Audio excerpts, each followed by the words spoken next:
Hey guys, hey, what's up? This is George. Been on Semaglutide, a GLP-1 for about a month. I'm talking about my second week on my dosage schedule. Once again, they started me off at 4 times the starting dose, which was 1 milligram. Starting dose is 0.25.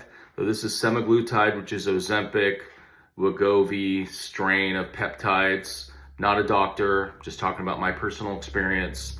And for other people that are considering this or are going through it, maybe want some support. Also a way to kind of have a diary of what's happening with me. So far I'm down 10 pounds. I'm starting to get back in the gym. I feel better. I'm hitting the gym 3 to 4 days a week, feeling stronger, feeling good, not really losing a lot. And it was just kind of recovering from that first initial week of a higher dosage than normal. And once again, I thought I had food poisoning. So I was really in recovery mode. Take my injections on Sunday or Monday, and I really got hit hard the first week on Thursday, Friday, and I was just drinking electrolytes, eating like a sick person that just got over a massive food poisoning or flu. So for the second week, I was eating things like bananas, toast, oatmeal, very, very gentle, very, very small caloric amount. I mean, I've estimated it. I might have been under 1,000 calories. So, I mean, I just couldn't eat. That was the main thing is just like, I usually go out to eat. I'll have Thai food, sushi. I'll even have fast food almost every day. That has like totally ended for me. If you want to feel good, or at least my perception of good, you just have to eat very small amounts, very simple food, very bland food. Like boiled vegetables. I'm even poaching my eggs because, frying up eggs in butter or olive oil is too much. It's too heavy. You just got to eat super, super light. But I'm feeling a lot better after a month. But let's get back to that second week. Second week, once again, I was just trying to recover from the first week. So I did my injection again on that Monday. And the previous week, it just knocked me out. Like I was at work when I took it. And I literally just had to hold on to my desk for a couple hours because I just was feeling so lightheaded and dizzy. The second week, it did hit me again, but it was a lot lighter. And then I was able to keep food down, but I was eating really small amounts. I mean, I'm talking like a poached egg and toast with maybe like a little piece of fruit. That was like what I was eating consistently for that second week. And because I wasn't, heavy on the restaurant food, heavy on the, the fast food, I had another kind of food poisoning event Thursday or Friday where you just had a stomach upset, diarrhea, but it wasn't as bad as the first one. The first one, I just got blown out. I mean, because I wasn't changing what I was eating. I was eating burgers, fries, pizza, heavy restaurant food. And it's just like, no way, that just does not work with semaglutide or Ozempic. So the second week of just kind of changing my diet, really small portions, really bland tasting food, pretty made it a cakewalk. And if you think you're drinking enough electrolytes, you're not. You gotta like double it. So like I'm drinking Pedialyte, Gatorade. Now I've transitioned to these powders just because it's cheaper to put these electrolyte powders into your drinking water. And people say it costs a lot for these medications. You save so much money because you stop eating out, you stop going to fast food. So you literally save so much money. And I didn't get this through insurance. I sourced it through a company called Prime.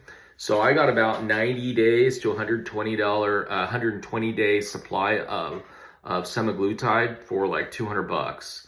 So you can source this stuff online pretty cheap. I did it through a clinic, but what I'm planning to do is kind of take this run all the way through November, this cutting phase, using this GLP-1, and then I'm going to titrate off of it and kind of maybe do like a bulk during the winter for just a couple months, and then I'll get back on it again to kind of drive myself down. I kind of have this strategy of going from 225 to sub 200.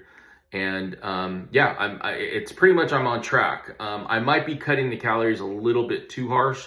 I've estimated it. I'm not weighing my food or anything, but I'm eating about maybe 1,200 calories a day, which is way below what I normally eat. I'm probably normally like at 3,500 calories or 4,000 calories a day. I eat a lot. That's why I've been gaining a lot of weight. I love to eat. And what the GLP-1 has done is just basically crushed my appetite. That's what I heard what it does. It crushes your appetite. And what it does is it just makes you feel full all the time. It slows your gastric emptying, so the food stays in your system longer, so you just don't want to eat more. I just find eating just soups, crackers, toast, like eating like you're recovering from a cold seems to work best. And then like if you think this much food is good, like a plate, just cut it in half. And sometimes they even cut it in a quarter. Just like it seems silly, but it's like, yeah. And then for snacks, I'll do like half a cup of cottage cheese with some cut up apples or bananas and some almonds. Like you just start eating naturally, unbelievably healthy. Like you don't even try. Like this morning, I had one poached egg and some arugula salad with some tomatoes and a little bit of onion with a little bit of oil and vinegar. That's it. That was my breakfast, and I am still stuffed. And then later on, I had a little bit of pudding, lemon pudding. So it's just basically whatever you can do that's low fat, low calorie, low amounts, you're going to be good. Meat actually does okay. I'll eat like 3 or 4 ounces of, pork or chicken or beef, and I'm good. Ground beef, it's a little too fatty. Like with the pork, it's lean pork. So just like anything greasy or fatty just will make you feel sick, will make you feel nauseated, will make your stomach upset. But if you just eat like bland, clean, low-fat food, easy to digest food, and in small amounts, you're pretty good. You always have this kind of feeling in your stomach that you're satiated or that you're kind of full. So like literally if I ate when I was only hungry, I could literally go the entire day not eating. And I was doing that like before, but then you start getting like dizzy, like you want to pass out. So anyways, that second week, it was more recovery. It was kind of like just feeling like I'm recovering from the flu. The third week, I'll go into that in the next video, but that's when I really started to get my energy back. I started walking a lot. I started being able to hit the gym. And now I'm getting to this weird ebb and flow where I got this energy back, like a huge amount of energy. But then I'm still dealing with like lightheadedness, dizziness sometimes, like fatigue will just hit me out of nowhere. And then I'm also dealing with insomnia right now, the last 3 or 4 days. But I'm chalking a lot of this up to just the caloric deficit, not necessarily the GLP-1. We'll get into this, but the GLP-1 affects your brain. It basically, I don't know technically, but it interferes with the signaling from your stomach to your brain. And there's a whole bunch of stuff that happens mentally with this stuff. And I'll go into detail on the next set of videos. Hope you guys are doing good. Take care. God bless. Peace out.